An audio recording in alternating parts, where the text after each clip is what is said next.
Welcome to Flat Earth Debate Live.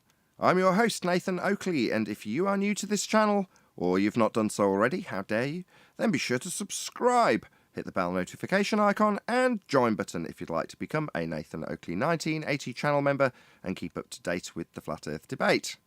If you would like to support the channel, there is a super chat that runs alongside each of these shows while they are live, and there's also a PayPal, Patreon and crypto link in the info box below the video. Most importantly, if you'd like to join the discussion, simply mute the page you are currently watching, then click the link in the info box below this video to join the panel and express your views on the nature of Earth. If you do join, please don't swear. If you do, you'll be ejected, and if you are, please don't try to rejoin the stream using sock accounts. You'll be warmly welcome back on the next stream. Please also share the show on social media. Sharing the show obviously increases the live audience, but this in turn increases the chances of a more diverse panel, so please share the show on Facebook and Twitter. Now we are joined by Neil, 10th Man, Eli, Brian, Neil, who else did I miss? Refracted Curvature, and a whole bunch of people in Discord, so welcome one and all. Shut up, morning. Hey! Hello. I figured I'd get it out of the way now. Yeah, get it out of the way. Shut up, Neil. Excellent. So I'm going to apologise immediately and ask the live stream if they can let me know. If you're getting any screen flashing and tearing on the live stream, please let me know in the chat, because I'm pretty sure my computer's dying and I'm hoping that what I'm seeing isn't making it to the audience.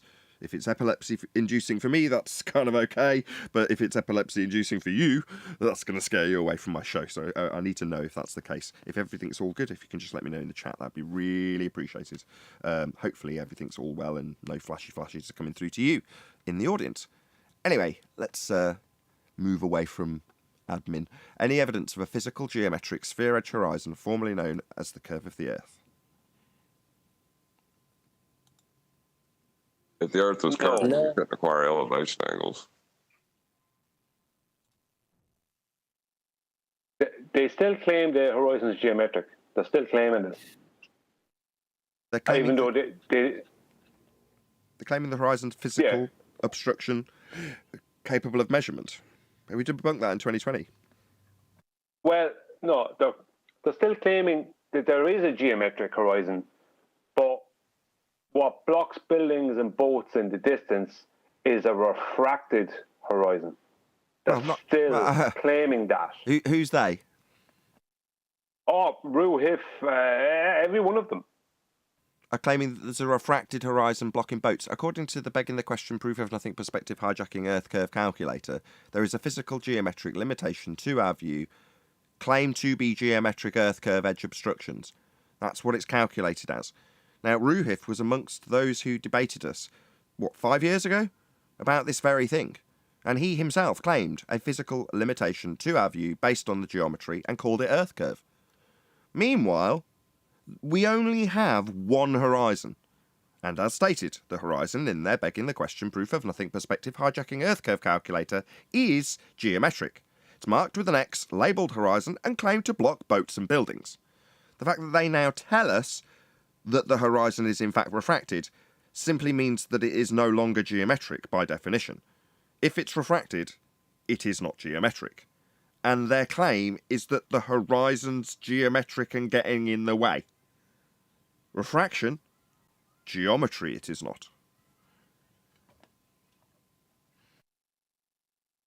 Well, in celestial navigation, the zenith is directly above the observer, and it makes a perfect 90-degree angle with a point on the horizon, which is the horizon mirror on the sextant instrument itself.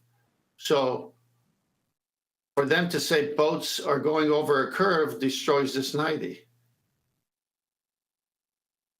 Yes, 10th. That it kind of it goes past the black swan what we're at now. Yeah, that's what they're having trouble dealing with. It's a thought experiment, this geometric horizon of theirs.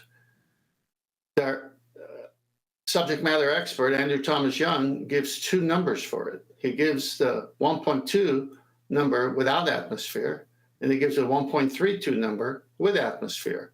So when they say refraction, all you have to do is look at his second number and say, okay, well, he put in what he thought was refraction or a good answer to it.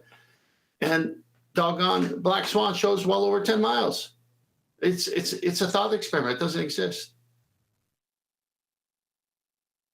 Yeah, Any but evidence? the whole Oh, go on. idea. My bad. Go on, John. I was going to say, yeah, but the whole idea of the Earth curve calculator, that the Earth is curving, would invalidate the celestial sphere model if it were true. So it's not true, because the celestial sphere model is based on our observation. Correct. Oh dear.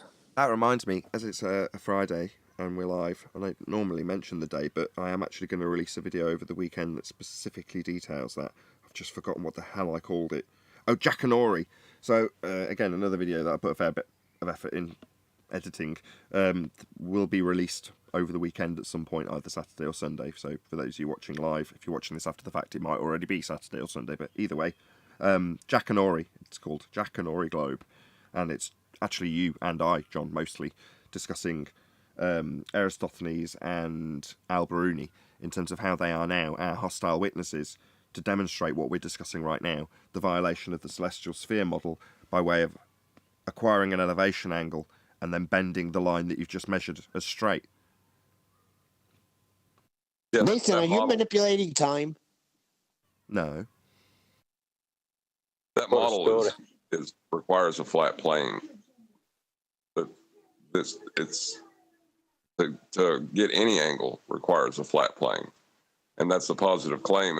And when ballers come in, the first thing they try to do is establish a flat plane by claiming a tangent.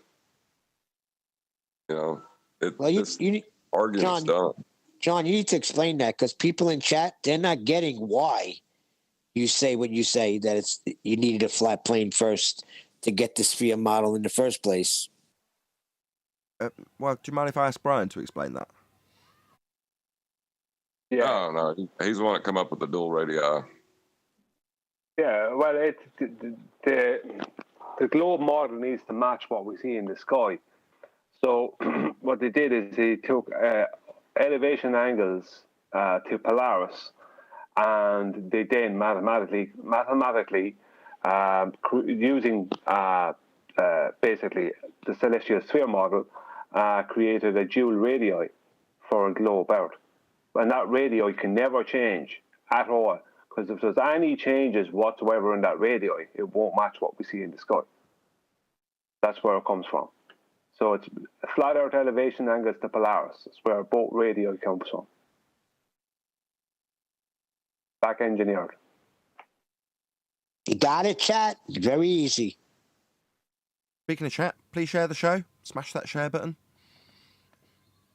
Any evidence? Well, Go on, John. Go on. Just, And Brian, go ahead. sorry, John. I think John got in there before me.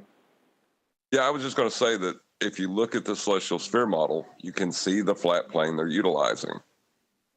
You know, that's not in contention. So they don't have any point to argue on. Yeah, I heard Neil in the past 2 days saying somebody said to him that they take angles from the center of the globe, right? And that's the celestial sphere model, basically. They're just turning the surface of the Earth into the sky, right, for angles, and taking these angles from the center.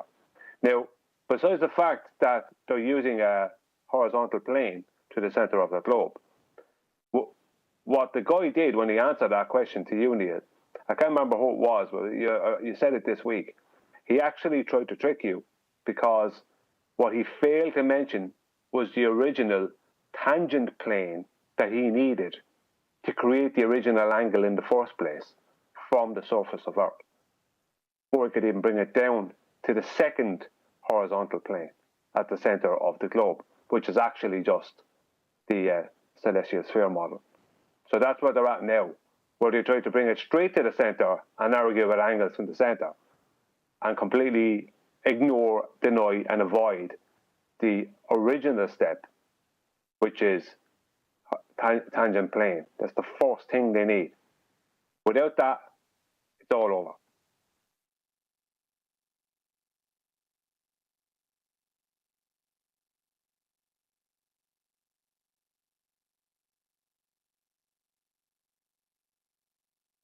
Okay. Talking about the dingleberry. That's not necessary. Yeah, but the first step for everything has to start with a tangent plane. For everything they ever did, has to start with the tangent plane.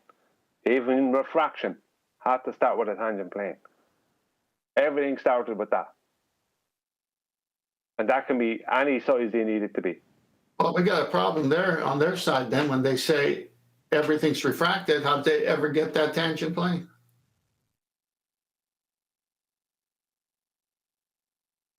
Well, yeah, but geometrically, they need that.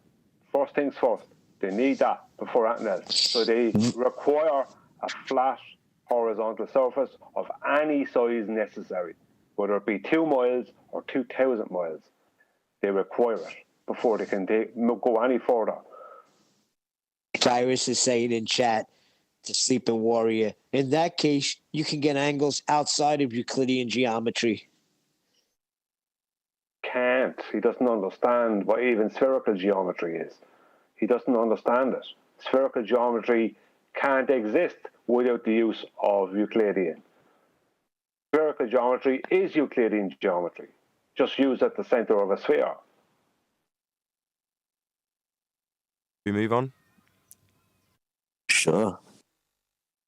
Any evidence of axial rotation of the Earth-based variety? Well, we can't move on, pun intended, because there is none.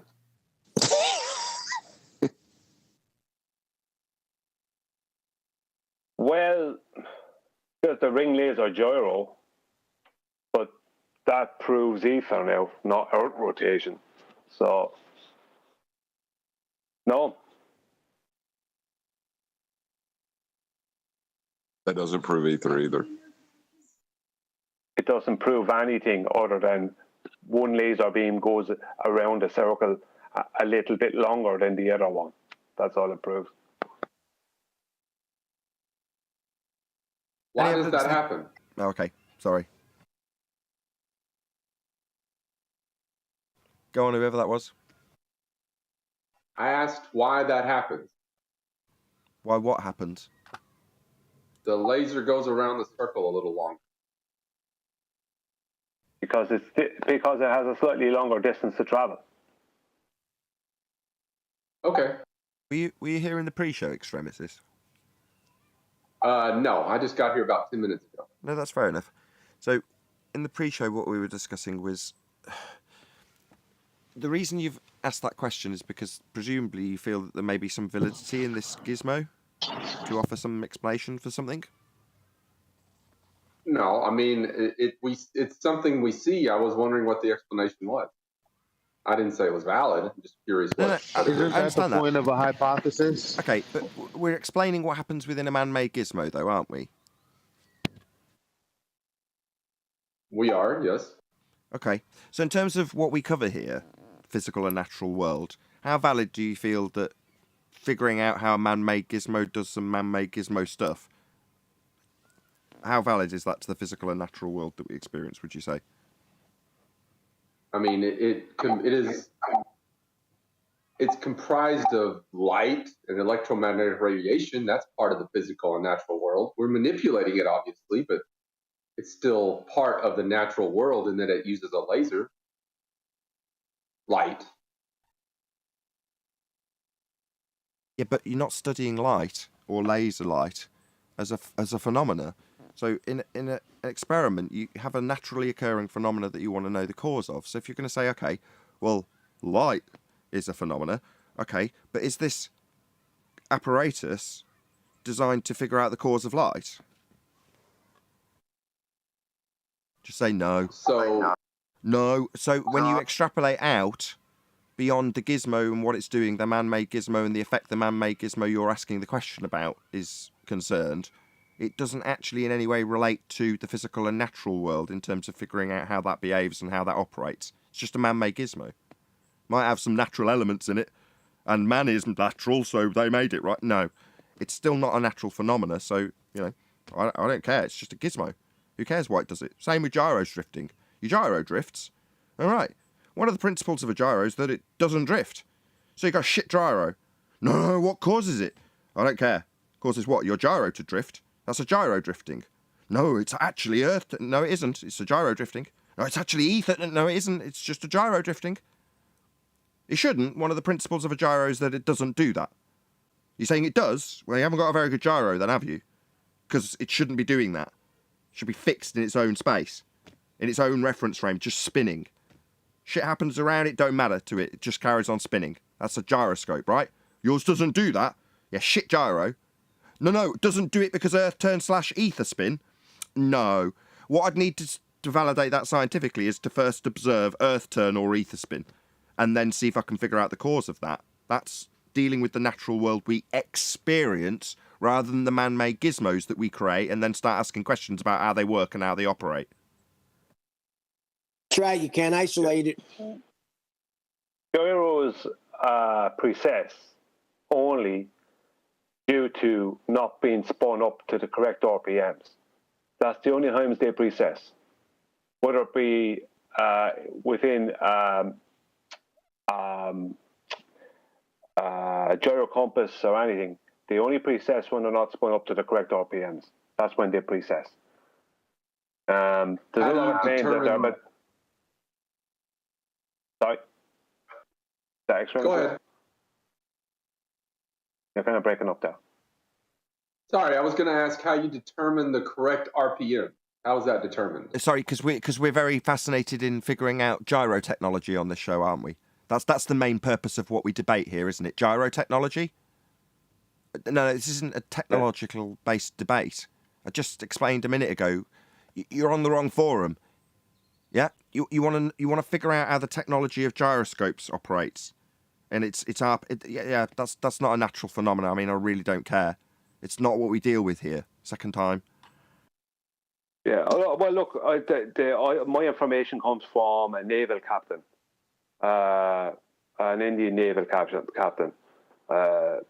That's where it comes from, and I think he said it was 650 RPMs a minute or something like that. Has to be spun up to the correct. Maybe it's more. I can't remember the exact amount, but it had to be spun up to the correct amount. Otherwise, it would precess. But it doesn't make any difference to what's going on out in the real world. Yeah, I was just going to say that. Isn't a gyroscope like technology? Ring laser, maybe. The mechanical, maybe not so much. Not so much. Where do you observe naturally occurring gyroscopes, Brian? Well, I don't observe them in nature. They're definitely not nature, then. Just man-made gizmos, regardless of if they're mechanical or not. Yeah, they're only man-made things, but they're great items, but they're not connected to the natural world. Well, they might exhibit properties that are useful in application in the natural world. Again, that's what technology is. But in terms of me figuring out how the world itself operates, yeah, that's physics, the physical, as opposed to technology. That's not what we deal with. We deal with the real world, how the real world is, and how it's flat. Yeah, but shouldn't Earth's movement be obvious? You could tell if we're moving because we would feel it. It's simple, isn't it? So I think the point was the same, because it's like we kind of red herringed away from it. I was hoping to hear what the guy had to say, as Nathan is basically saying, well, don't make the same mistake that globe earthers make when they attribute some faulty gyro setup as Earth spin, as ether. It's the same mistake. Actually, you need a natural phenomena, and then you're trying to figure out what caused that. Looking at something happen in an apparatus is not that. And it's begging the question because you're looking at it to validate something that you already believe to be the case. So. That's right. So you go, oh, well, if I use this apparatus to beg the question of Earth turn, and then insert as my Q statement in and affirming the consequent gyro spin, or the drift thereof, then I can beg the question quite effectively. And then someone else comes along and says, well, if I show that that doesn't happen within your affirming the consequent, i.e. if you say, if Earth turn, then gyro drift, therefore Earth turn, I can just show how you're affirming the consequence wrong. I show that if P, then Q, not Q, but because not P. Okay, so you're going to take apart and affirming the consequent, form a logical fallacy that's already invalid to begin with. Okay, so you're going to try and disprove gyro drift versus Earth spin, which hasn't been proven. It's a begging the question fallacy. Okay, so you haven't identified the fallacy, but you're going to go and spend thousands of pounds invalidating a logical fallacy. And when it's shown to be the case that the logical fallacy stands, if P, Earth turn, begging the question fallacy, then Q, gyro drift, and lo and behold, gyro drift, therefore, Earth turn, I know, I'll just reassign the initial begging the question fallacy. So not the fallacy of if Earth turn, then gyro spin, but if Ether turn, then gyro drift. Gyro drift, therefore Ether turn. No, both are just the exact same logical fallacy. You just affirmed the consequent in both instances. You just replaced it after you failed to undo the original logical fallacy you didn't identify. Thanks, Bob. Yeah, I remember when you were explaining that to Roxanne. That's still my favorite. Roxanne? When did I Yeah, with explain some that to interview Roxanne? with some interview you were going over that whole thing with them. That's when I first heard it. Oh, I didn't. Yeah, I remember having an interview with Roxanne. I didn't know we went through that. Fair enough. Yep, you went through affirming the consequence, form a logical fallacy, and it just brilliant. Either way, just substituting one begging the question fallacy of Earth turn that can't be validated or varied for Ether turn that can't be validated or varied either as an explanation for how a man-made gizmo behaves isn't science, it's pseudoscience. It's worse than pseudoscience because it's pseudoscience that's being claimed by globe earthers that's then taken on board by flatties in the vain hope they can undo that claim, which is a logical fallacy to begin with. And when it doesn't undo the logical fallacy, not that you needed to, it was a fallacy anyway, they then reinsert their own begging the question fallacy of ether spin. Oh, God. Yeah, I actually think if I had to pick one, I would actually, if I had to pick one of them, right, if I had to pick one side, I actually would side with Earth rotation because it's actually more believable when you're talking about the ring laser drift or whatever than ether. It's actually, the ether claim is so bad concerning the ring laser gyroscope or interferometry that the Earth rotation is actually more plausible. Okay, I see where you're going. What you're asserting is if Earth turns, then the consequence of that would be that the gyroscope, which is spinning in fixed space, would appear to drift. Correct, Brian? Yeah. And you would be sooner to accept that as the case if it was demonstrated to be the case. Correct? Yeah. Right. Because we can see the sky move. Just nod along. So, yeah, while I'm not disagreeing with you accepting that if it was demonstrably true. However, that is a claim of Coriolis effect. If Earth turn, that's a non-inertial turning reference frame, then apparent deflection of gyroscope. That's inertial reference frame. So the gyro spins. Gyros don't drift. They just spin. Like pendulums don't drift. They just swing. Yeah, it doesn't drift. Just everyone in the audience on the same track. Gyroscopes are just spinning in one reference frame, not drifting. However, if you are part of an inertial reference, non-inertial reference frame, turning beneath a gyroscope, then from your vantage point, it can appear that the gyro drifts. Now, I can dilute that down so it's even easier to understand. You on a roundabout looking at a lamppost. You turn, lamppost looks like it moves. It doesn't, it's concreted into the ground, it's a not actual deflection. Well, likewise, you seeing the cage move around the gyro, if you're in an aeroplane, doesn't mean that the gyro's moving, it isn't. The plane's moving around the gyro. Now, you could look at the gyro, compass or whatever, on the plane, and go, oh, check it out. that ball in the bubble is moving. And the guy in the plane goes, no, we need to pay close attention to that because it actually means the plane's rolling. It's staying still and the plane's moving around it. Just looks like it's moving because we're on the plane that's rolling. Right? That's Coriolis if you want to detail it with gyroscopes.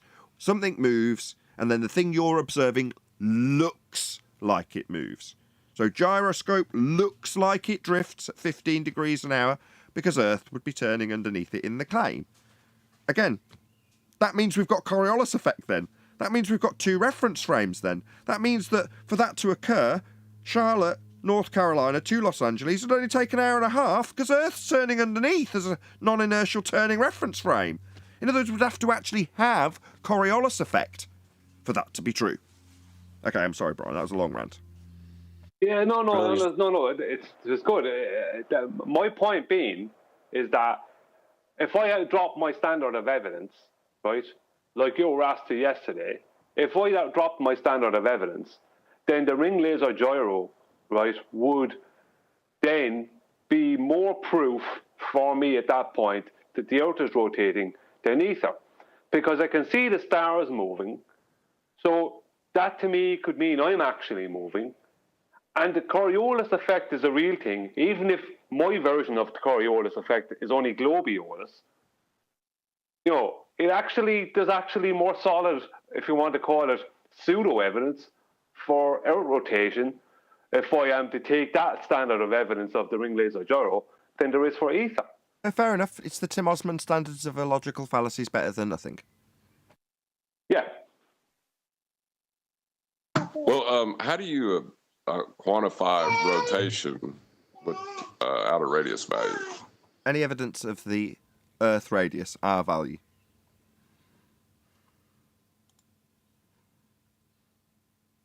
Only Can't mathematically. measure the horizon.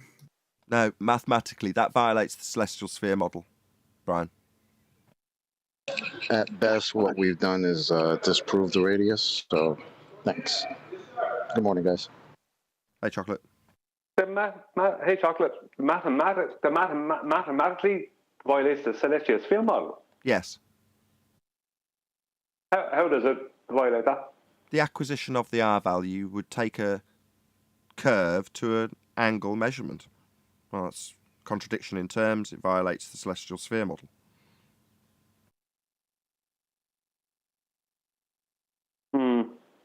Not The celestial I don't know. sphere is a flat John, plane. get him, John.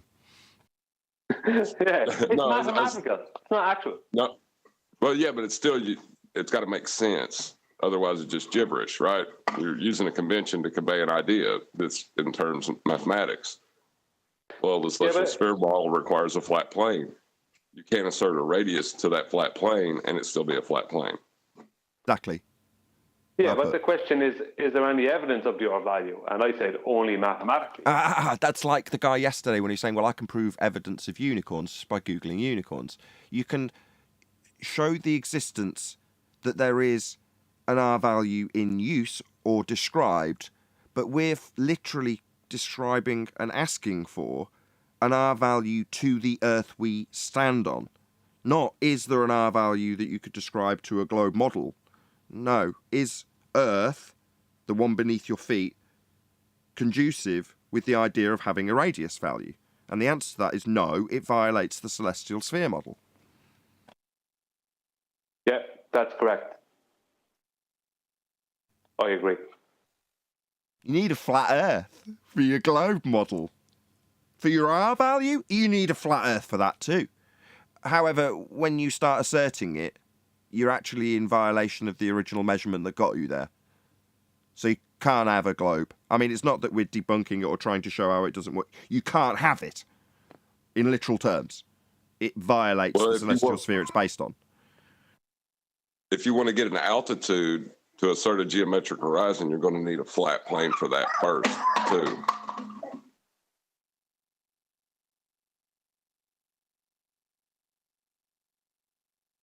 Any evidence that you can have gas pressure without the necessary antecedent of a container to press upon?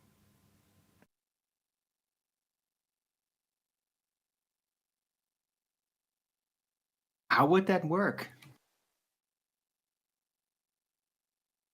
Hostile witness says without the balloon, there could be no pressure. Right, conspiracy cats. Without the container, there can be no pressure. So how would it work, as you put it, Arwen? It wouldn't. I just attempted to sneak a reversal of burden in there.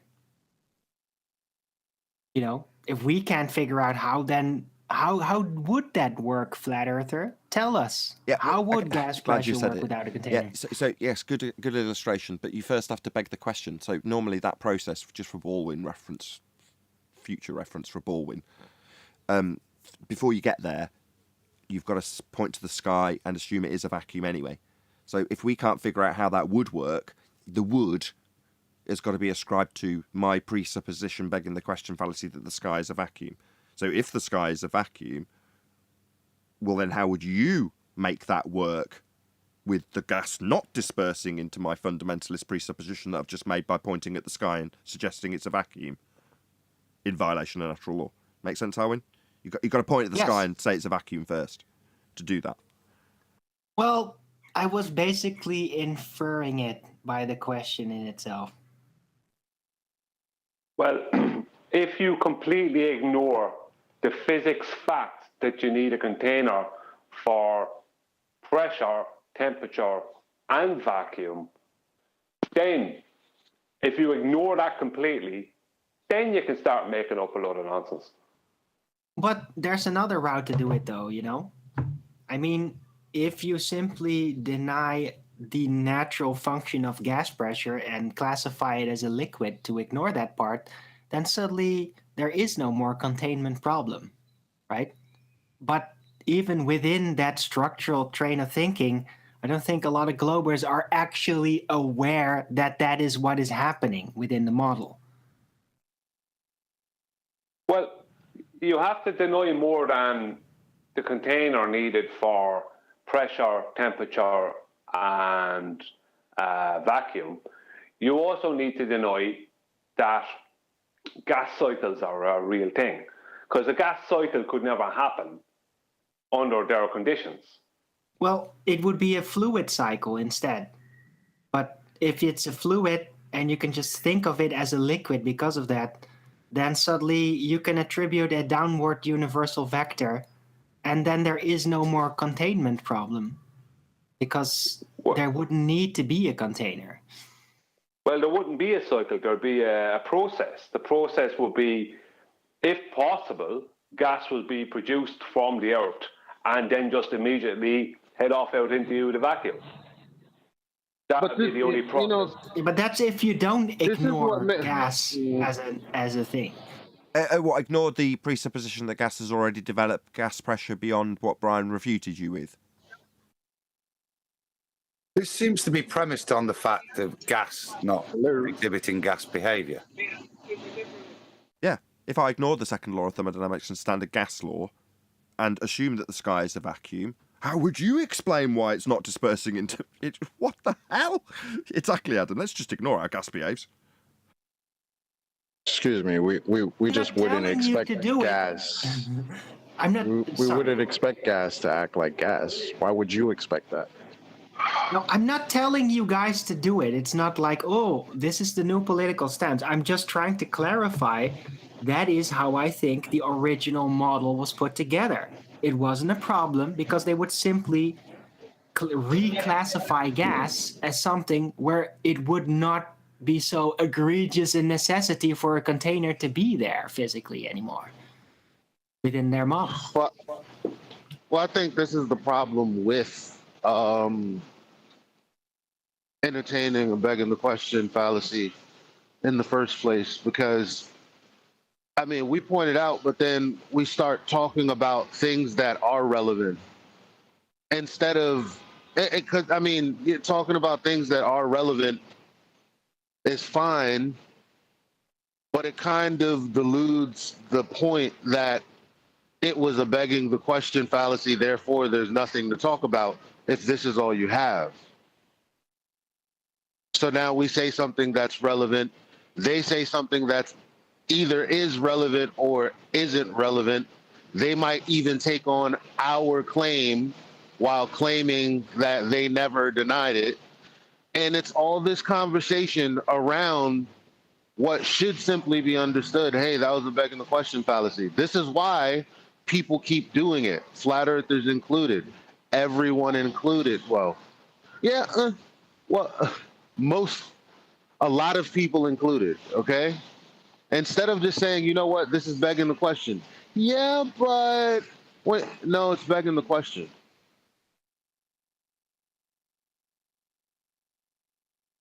Can we talk about something else now? Is that all you had? Yeah. Any evidence of where were we? Any single viable hypothesis from any of the fields of astronomy, cosmology, or astrophysics? Got there in the end. The sun is actually a black hole. Just look at it. I wasn't asking about the Long sun. enough. No, you can't. They can't formulate one because a hypothesis is an independent and dependent variable. An hypothesis test, then you have a control variable and a null hypothesis as part of the test. So, but your initial hypothesis is just an independent and dependent variable.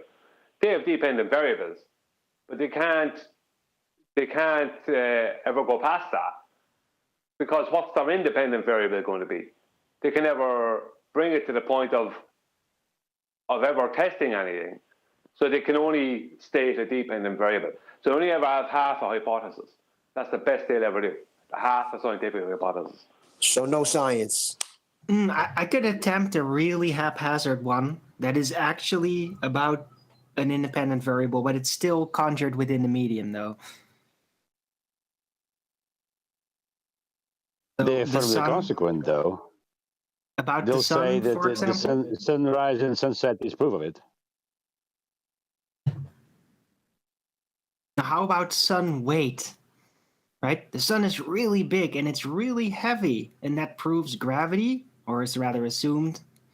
And yeah, the proof is that it's so strong it even keeps gas right next to it, right? The sun does? Yeah. I thought the sun was gas, according to their fairy tale. It is. And it doesn't expand in all directions because gravity is so powerful. Except for in spectroscopy, where it's basically defined as a solid. Celestial spectroscopy. Yeah, it's a solid gas. Yeah, that checks out. Absolutely not. That's rubberish. It's a solid gas? What? No, rubberish. That's rubbish. Yeah, that's what they say. It's a solid gas. But in celestial spectroscopy, it gives a constant. I'm forgetting the term now, but in celestial spectroscopy, the sun shows up basically as a solid. Word of the day, rubberish. Let's expand on that.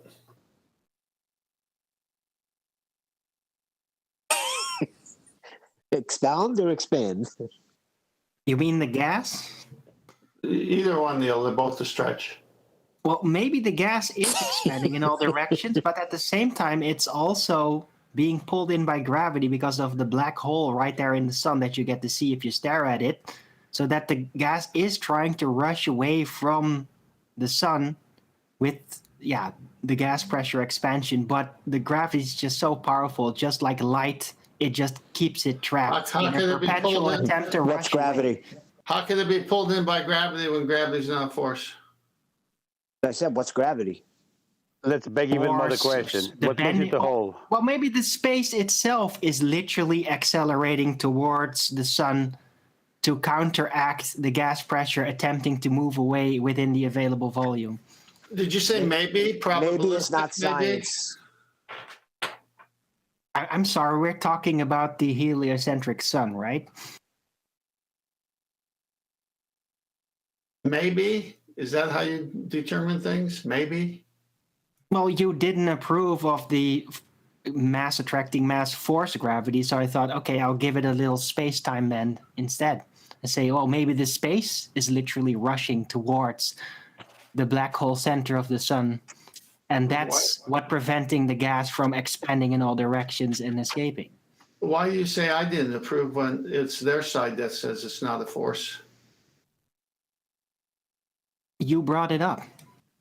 As their clarification that gravity is not a force. Right, so I put in an alternative explanation. So the first one dies, your second one dies, you got a third? What do you mean second one dies? You can't disprove that. Go space, time, fourth dimension time. Show me time in the box. I'm sorry, I'm not going to prove it, but I just said you can't prove it. There we go. That's true. It's technically true. You can't disprove it. And I'm not going to give you any proof. A cubic meter of time. You know, like looking back on, like not to take away from what Arwen's doing because he's doing a great Baldwin, but Thank you. some of the stuff I used to believe was just so utterly retarded. I mean, just so silly that when you hear it out loud, you cringe. Yeah, especially in hindsight. I just tried not to cringe and just enjoy the flexibility of the human mind instead. Someone presenting something. It's Tony. Yeah, it's me. Okay. Can you guys see what I've got on screen? It's Paul Sinner from The Chase. Funny, Tony. I had that on my screen. And it's been bugging me, that question, because it's so wrong a question. It's terrible, isn't it? Yeah. But regardless of the content of the question, right? This is full on like ball earth propaganda. It's the machine, the mechanism of government pushing brainwashing, right? Because what they tell us is that weight is mass times the acceleration due to gravity, right? Well, how would you actually do this measurement or this? You'd have to calculate, but you'd have to change the center of Earth for the direction for gravity, and you'd have to change that direction into some other direction to get down to be able to exhibit a force on a set of scales. Because as they tell us, it's always to the center of the Earth. So how would your screen? Can't see the question. That's why I said you got your hangout. Let me try it again. So it should be this one. You should see Paul Sinner from The Chase. Do you see? That's it. Yeah. Okay, so the question is, what is the approximate weight of the Earth in kilograms? Okay. Now, they tell us that weight is mass times the acceleration due to gravity. Well, in their model, when you have a ball, which they tell us we live on, right? They tell us the center of gravity is the center of the sphere. If I make this bigger, and then, oops, no, we don't do that. We get the circle tool, and then we have, represents the Earth. In their model, right, you've got the center of gravity always going to the center of the sphere. That's meant to be center. It might not be perfect. Don't hate. So the only place that you could ever get a measurement for the weight would be in the center of the Earth. But the problem you've got is net forces are a thing on their model. So you've got the mass times the acceleration due to gravity in this direction, but you've got an equal and opposite mass times the acceleration due to gravity in the middle. So you'd actually have a net force of 0 newtons in the center of the Earth. So when they're doing this, like if we were to apply, if this was a flat earther asking the question, they would get absolutely slaughtered for asking this question and then not being able to answer with a diagram of how weight is calculated. But if you do it their way, it becomes a net. It's an example of an F net equals 0 because the Earth would have no weight because there wouldn't be a force exerted in the center of the thing because there is an equal and opposite force all over. Go back to that picture. That's it, right? So weight just before is you do, defined on the surface. Sorry, Adam. I just shout out Uncle Ben. He says, Phil, go spend some time with your loved ones while you still can. Thank you very much for the super chat, Uncle Ben. Uncle Ben. Really appreciate the support. Sorry, Adam, go ahead. Weight would be as described in that formula, but done on the surface because the definition of the weight is defined by the mass of the body underneath. So my answer would be, well, what would it weigh? It would depend where you weighed it. If you weighed it in space, it would weigh nothing, because there's nothing underneath it to generate a weight. If you weighed it on the sun, it'd weigh more than if you weighed it on Jupiter. Yeah. So you have to have a relative place to weigh this thing.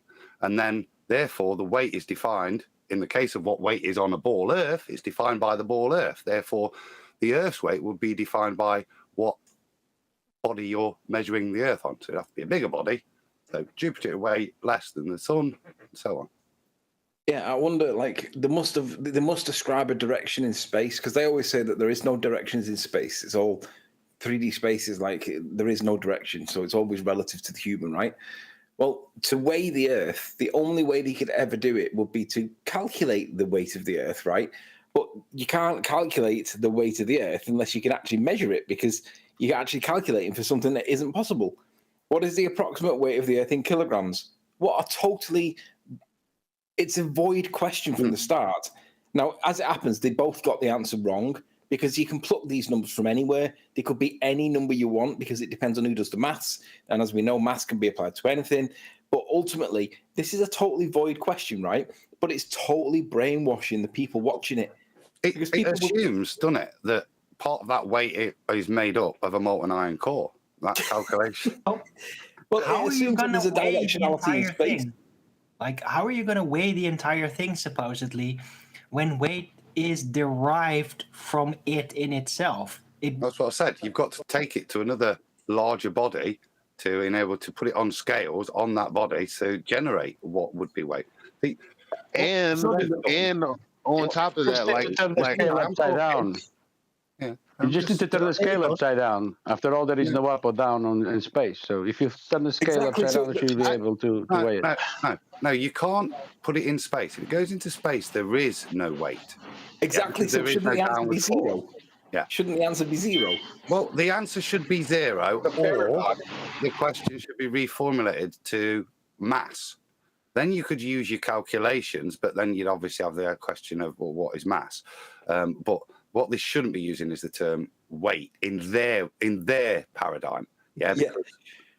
I just want to point out that whilst we're arguing about the merits of the question or the answer or how you come to the answer or what, we're actually ignoring the fact that this is total brainwashing propaganda from the mainstream media to make people think that the Earth's a little ball in space. So it's another example where it's like affirming the consequence. If you ignore the inconvenient bit at the beginning and then go on and wander off into Narnia about arguing how candles light up in snow or whatever, we're doing the exact same thing right now. We're legitimizing the question by arguing it within the context of the question, even though it's a void question from the start. It's just pure brainwashing, guys. Pure brainwashing. Correct. But you're right. You're right. You can't weigh it because the weight is from itself. Weight is actually, see, the problem is that what weight actually is this the pressure on, like, there's actually a down here on Earth, but there is no down in space, like you guys say. There is no vector of motion, so that there is no way. What were you trying to say, Mr. Palmer? Go ahead. Like you said, that you can weigh something on the Earth because it's the Earth itself and their paradigm that's pulling it down, but you can't weigh the Earth without the Earth. You need to be on something to weigh something. Like you said, a 100-pound guy weighs 100 pounds on Earth, but if he goes to the moon, he weighs 80 pounds. It's measured flat anyway. Wait a second. Who's gone to the moon and got weight? Who has got weight on the moon? Yeah, we've just entered Narnia again. Yeah, exactly. No, I don't. Well, I'm saying their paradigm doesn't allow you to weigh the Earth because the Earth would weigh something different depending if it was closer to the sun, further from the sun. It's all nonsense. Well, we have to apply the meaning of the definition weight. Mass times the acceleration due to gravity. That is the definition for weight. Well, you can't even apply it. If you're trying to weigh the Earth, what are you going to get it to exert a force against? Imagine if you had Earth-sized scales, how are you going to get them to do that when there's no direction of gravity in space? It's impossible. Yeah, I got one. I got to read this one. This is funny. You could weigh Earth by standing on scales while holding it, and then subtract your body weight. Simple. Technically, the globe Earth would always be at 0 g because it would always be falling through the vacuum. You've got to put it on something to make the formula work. But we're not arguing it. I'm not supporting them. We're actually pointing out, Tony, I think, the ridiculousness of their question in their paradigm. So to me, it demonstrates that we understand their paradigm better than them, to the point that we can look at their question and say how malformed it is in their paradigm. I reckon there's actually on the panel of the chase, because I see it every now and again. Every 2 or 3 episodes, you'll get one question that sticks out like a sore thumb. I reckon there's a flat earther on the panel of people that ask the questions, because every now and again, you'll see something that says something like, which planet is, I don't know, has 6 moons or something like that. And I just think that is such an obtuse question, right? Because no one knows the planets, but it's such a question that only we would pick up on. And I'm thinking, I reckon there's a mole in there somewhere. He's asking weird questions that stick out a mile for me. It's brilliant to watch. I wait for them coming up each time. Well, a question like that was raised on QI. So here in the UK, we have a show called Quite Interesting, hosted by Stephen Fry. And on one of the shows, he pointed out something called the half-life of facts. Slightly ambiguous when you hear what it actually means. So he pointed out that on one of the early shows, someone was asked how many moons we have. And somebody answered 1, and the alarm bells go off, and they're like, no, you silly idiot, it's 12. Now you fast forward to the current show that this example's being given in, and they give the example of something like 13,000, a totally different number. And the host, Stephen Fry, explains that over time, what you consider to be a fact has got a half-life to it. This is absurd. What they're actually saying is the pseudoscience bullshit nonsense that we feed you might turn out to be not true. And that period between we telling it you as complete bullshit and you finding out it's completely untrue, there's a half-life, there's a time period, you can measure it in terms of decay, because it's nonsense and it's going to be found out eventually. So it's got half-life. They're facts, in quotes. The reality is they're never presenting you with anything, they're just giving you nonsense.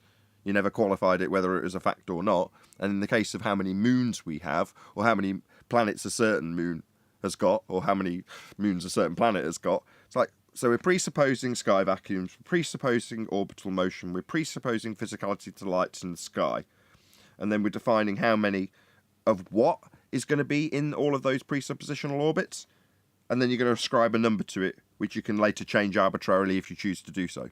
It's like, totally meaningless. You're absolutely right, Anthony. It's one of those totally ambiguous questions that really has no meaning, and even if you gave the right answer, it would just mean that you matched with their wiki search for some pretender clown who's given it a number on that given day. It is a joke. Just out of interest, what was the pointless answer? I can't remember, but they both got it wrong. So however big those numbers are, you're just pissing in the wind, aren't you? It could go anywhere. Well, according to the toothpick that I tied to the string and let spin around a rock while it was at balance, the Earth weighs 6 septillion pounds. It's good enough for me. Bold. Take that. We'll go with answer C then, Tony. It's like that old story of the atmosphere would stop. What was it at the Kármán line?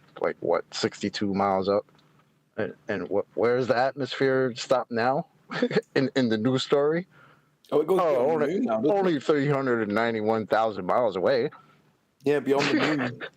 Oh yeah. So that's a half-life fact that it can be applied to. That's a half-life fact right there. Yeah.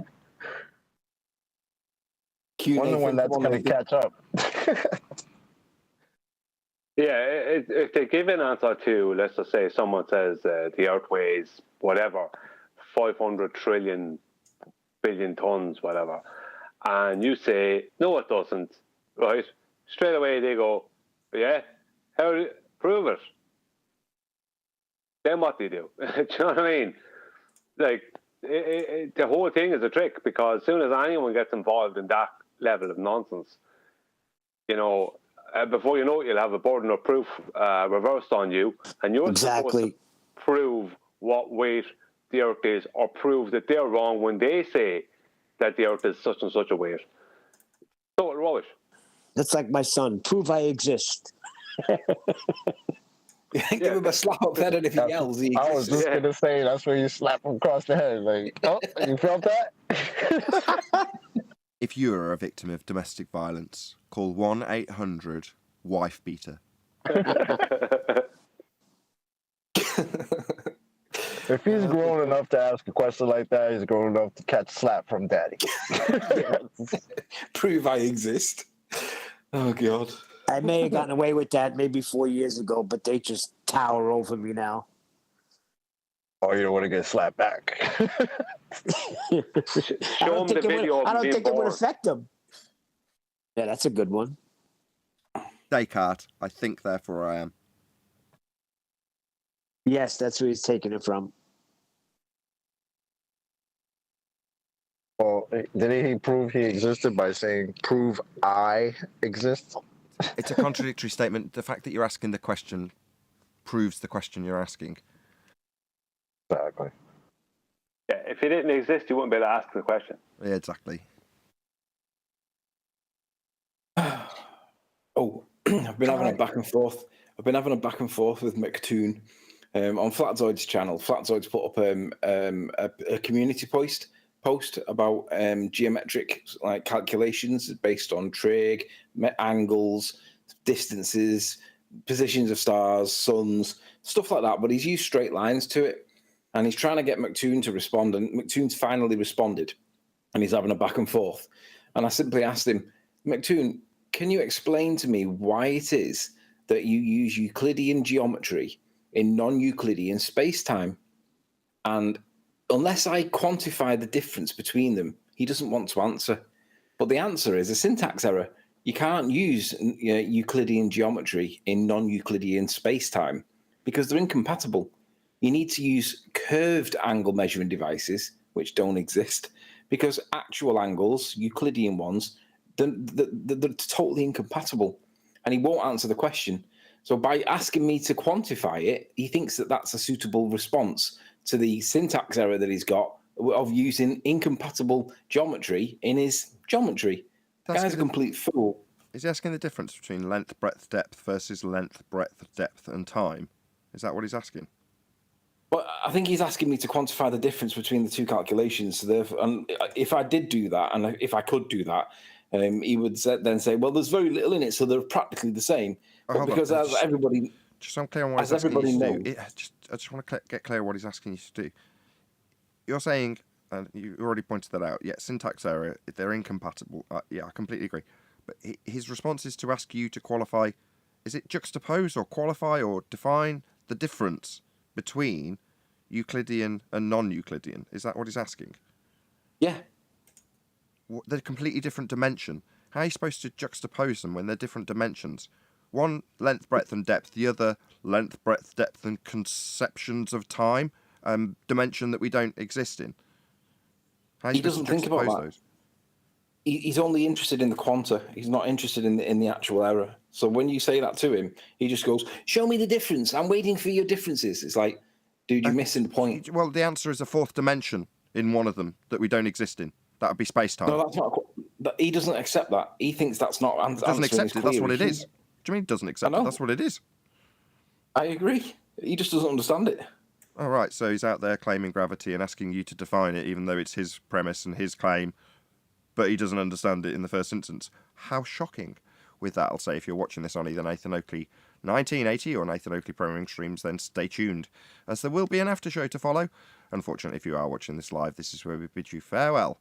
A huge, massive, enormous thank you to all of you who smashed the super chat, liked, commented, shared, subscribed, hit the PayPal link, joined as a member, and all that good stuff.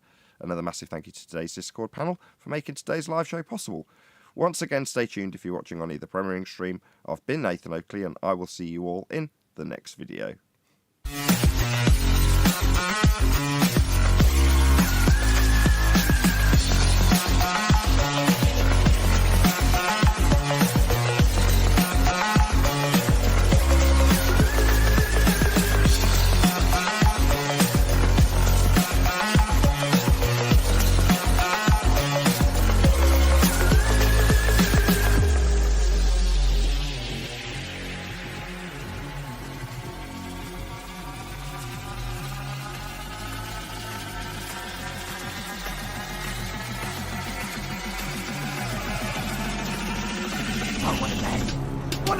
day.